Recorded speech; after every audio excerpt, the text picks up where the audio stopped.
dumako naman tayo sa gabay, patnubay, mga paalala at prediksyon ngayong araw na ihatid sa atin ni Master Hans Kua. Dito lang sa Hans Sabi. Rise and shine, mga ka-RSP! Ito na ang gabay, patnubay, paalala at prediksyon ni Master Hans Kua ngayong panimula ng linggo, Lunes, February 19. Kaya naman, simulan na natin!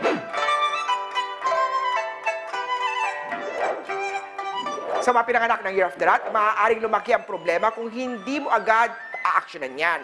Huwag din hayaan makalagpas o mawala ang isang opportunity. Brown at 7 ang swerte sa Year of the Rat.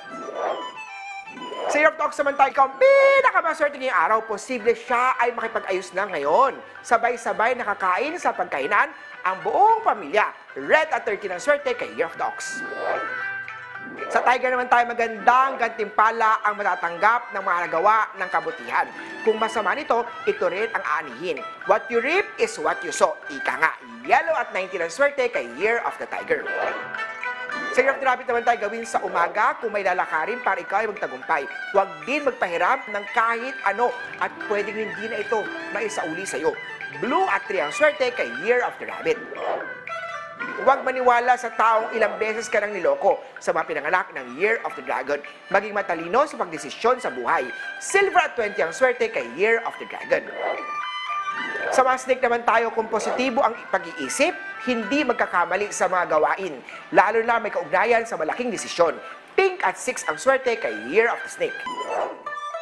Eto naman, Year of the Horsey. Magpakatotoo at disiplina sa sarili ang kailangan sa bawat salita, kilos at gawa. Uunlad ka kung ikaw'y magbabago.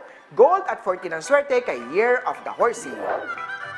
Conflict day tayo sa mga Year of the Goat, posibleng mabigo sa iyong love life star. Iwas naman makipag-usap sa tao mainit ang ulo. Gawin lahat na makakaya para matupad ang pangarap. Pero huwag muna ito ipagsabi. 5 at green ang swerte kay Year of the Goat. Sa mga pinanganak naman na Year of the Monkey, hingin ang opinyon ng higit na nakakaalam para hindi magsisi. Peach at 3 ang swerte kay Year of the Monkey. Sa mga rooster naman tayo, may good news star today. Activated ang travel star, posibleng matuloy na ang matagal mong plano. White at 10 ang swerte kay Year of the Rooster. Sa mga pinanganak naman tayo ng Year of the Dog, may taong magiging masaya sa iyong achievement. Pagdating naman sa money aspect, siya ang magiging kasama mo sa lahat. Purple at 1 ang swerte kay Year of the Doggy. Last but not the least, para sa mga pinanganak ng Year of the Pig, nasa iyo ang pagiging palakaibigan at dahil sa iyong karisma, marami ang humahanga sa iyo. Gray at 20 ang swerte kay Year of the Piggy. Muli po, ito po yung mga gabay, patnubay para lahat, prediksyon lamang ni Master Hans Kua. Nasa inyong mga kamay nakasalalay ang inyong tagumpay. Kaya always be positive at i-claim ang mga swerte, mga ka-RSP.